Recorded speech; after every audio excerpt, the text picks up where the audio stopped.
Excuse me, what? She did what with a ghost?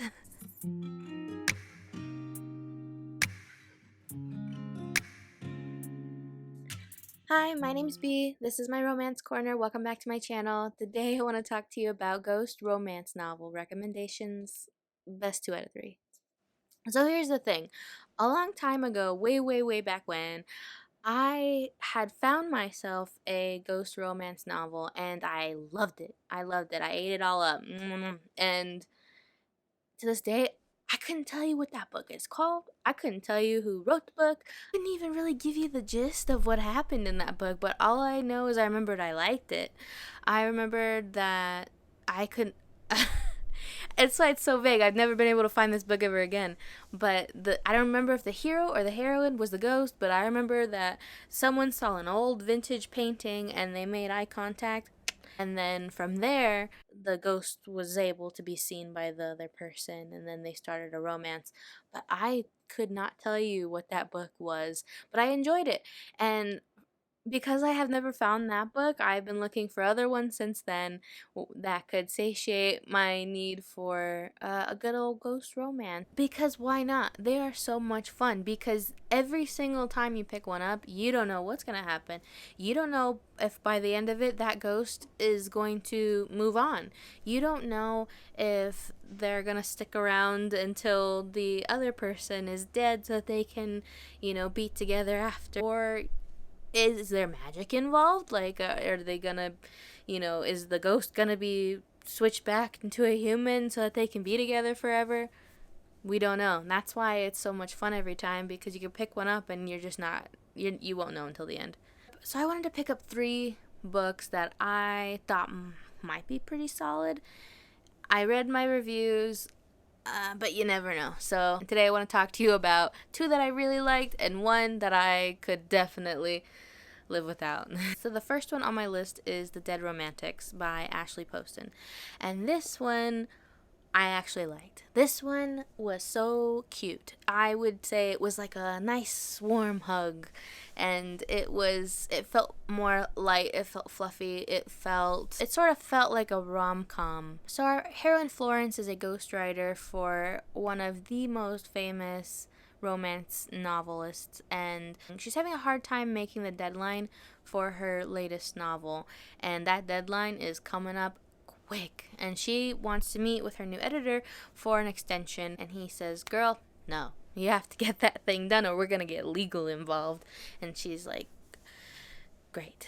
She doesn't have faith that she can finish it because she went through a very bad breakup that really made her question whether or not she truly believes in love. One night she ends up going out with her best friend to blow off some steam. She runs into her ex-man who did her dirty, and then in the same place she has like a moment with the new editor guy, and then boom, she gets hit with a phone call that no one wants to get. There's a death in the family. She's got a deadline she has to meet. She's got a new editor that she just had a moment with. She doesn't think she believes in love, and she just got a phone call that there is a death in the family. So she does not care at that point. The most important thing to her is going home to her family who owns a funeral home. While she's starting the grieving process with her family, there's a knock at the door, and she goes to answer it, and who's at the door? That cutie editor that she had a moment with, he's at the front door. And guess what, y'all? He's dead. She's got a lot going on. She's got this deadline. She's got this editor now who's dead, and he claims he's not dead. He doesn't know why he's on Florence's doorstep. He doesn't know what he needs. I could understand the hype for this book after I read it. I gave it a 4-star rating. I thought it was really cute. Like I said, warm cup of tea, just a nice hug. It was really cute, especially for a book especially for a ghost romance, loss of a loved one. There's tensions running high a little bit between family members that don't see eye to eye. There's, past trauma. There's trouble with accepting yourself as you are. And by the time it all wraps up, it was just a feel-good book that I couldn't put down. I recommend this one completely. The next one on my list is Through the Mist by C.C. Farrell. So our heroine Rosalind agrees to go to this island with her husband, who is working on an extended project that he is dedicating so much of his time to. That she's has been totally accepting of his career, their entire relationship. This guy is never really there. They don't have a lot of time together. Sometimes he misses holidays, anniversaries, birthdays, but she understands. But lately, she's at this point where she has told him, look, I would really love it if we could spend more time with each other. I'm starting to feel distance. I would love for us to reconnect. I would love for us to feel close again.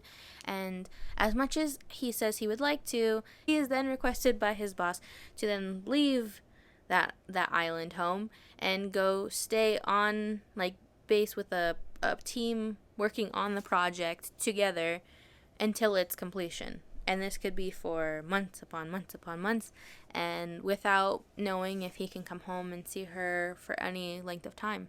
She knows that this is a really good opportunity for him. This is something that will be really good for his career. So she supports it 100%, tells him, I guess you gotta do what you gotta do. He goes. And our girl is left home alone with nothing to do, which is all fine, but she starts to become so lonely. She starts to notice that certain things are left where she didn't leave them. There's books that are open. There are notes being left around that her husband said he didn't leave.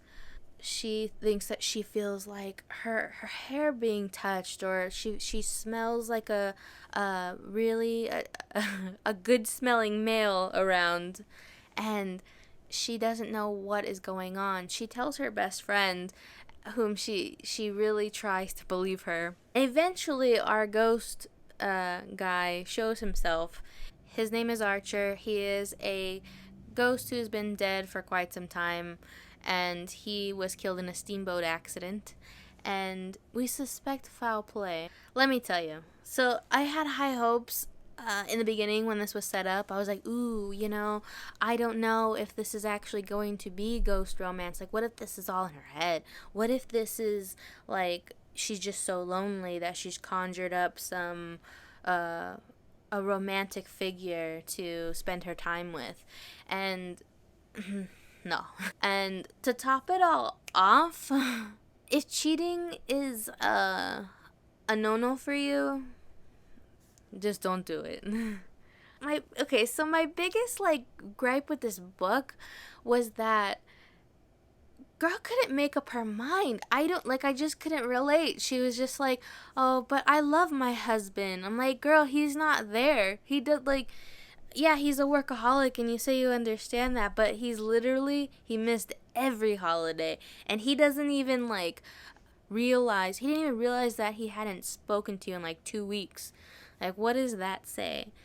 And it bothered her. She spoke to him about it. He was tough. I didn't understand where the hard decision was. So that, among the cheating thing, the love triangle part, I just didn't vibe with this book. You still might, but I 75 to 80% done with the book, and I was like, I'm just gonna speed read the rest of this book, because sometimes I'm a fast reader, and if I'm really enjoying the book, I will try to slow down because I read really fast. Sometimes it's like when you binge watch a TV show and you're like, some of the details get sort of blurry when you read something way too fast when you have the ability to.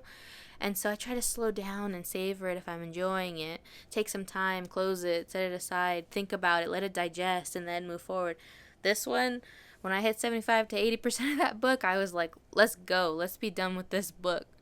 It just didn't hit for me. But you try it. It might work out for you. I gave it a 2.5 star. I know that's rough. And if you agree with me afterwards, told you. And the last one on my list is Ghost Walk by Cassandra Gannon. This one was so good. This one was my favorite one. It was so good. I had so much fun. Our heroine is a ghost walk tour guide, and she is apparently the worst one they've seen because someone in the crowd keeps yelling at her that she's got her freaking facts wrong, and she is so irritated. She keeps taking it, trying to ignore them, and all of a sudden she can't help but tell that person to just shut up. And they're like, "You see me? You can hear me?" And she's like, "Yeah, you. Could you shut up? I'm trying to do this." And you find out that our heroine can see ghosts. She's been seeing ghosts. She used to work, before she was a tour guide, she worked in the forensics unit collecting samples and running DNA data analysis, and she had a mental breakdown when she was transported back in time upon touching the blood at a crime scene to the night when this person died, and she freaked out, and she had to step back from that line of work. And now we're here at the Ghost Walk, where obviously it doesn't matter what environment she's in, she's just gonna see ghosts because she's a Rivera, and Riveras have been witches in her line for a long, long time, and that's just part and parcel with being one. Our hero is very peeved. He is a Scottish sailor who was hanged for the murder of 3 girls, and he says he is innocent. And now our hero, Jamie, and our heroine, Grace, are working together to try to solve this 200-year-old crime. My goodness, it was so much fun. It was so much fun. I laughed so much.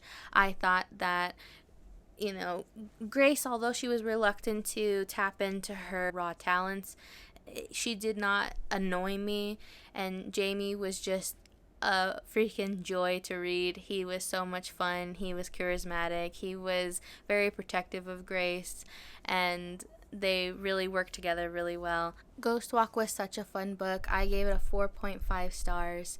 It was so funny at times. It was like there was good tension, not just romantically, but for the characters. They got themselves into some situations that were pretty dicey at times. She has an ex-boyfriend who is really stalkerish, and each time she travels back in time, the more trouble she finds herself in. Jamie was such a joy to read. He was so charming and funny and protective of Grace, and Grace was very strong. In the beginning, you almost consider her too timid, but as the book continues on, she really comes into her own. She really finds her own strength from within, and she just does the darn thing. It was so much fun. I recommend this book more than the rest of them even, although I really did love The Dead Romantics. This one made me feel like I can't wait to read more of Cassandra Gannon's. And those are some ghost romance recommendations. Best 2 out of 3. Let me know if you agree with my 2 out of 3. Let me know if you think I was too harsh on Through the Mist. I'd love to hear your opinions, even if they're differing from mine. I might go, that's a good point. Let me know down in the comments if there's a book that is a ghost romance that wasn't on this list that you think belongs on this list. I would love to add it to my TBR because I am always adding these ones to my TBR. Thank you so much for stopping by. My name's Bee. This is my Romance Corner. You're welcome back anytime. I'll see you next time. Bye.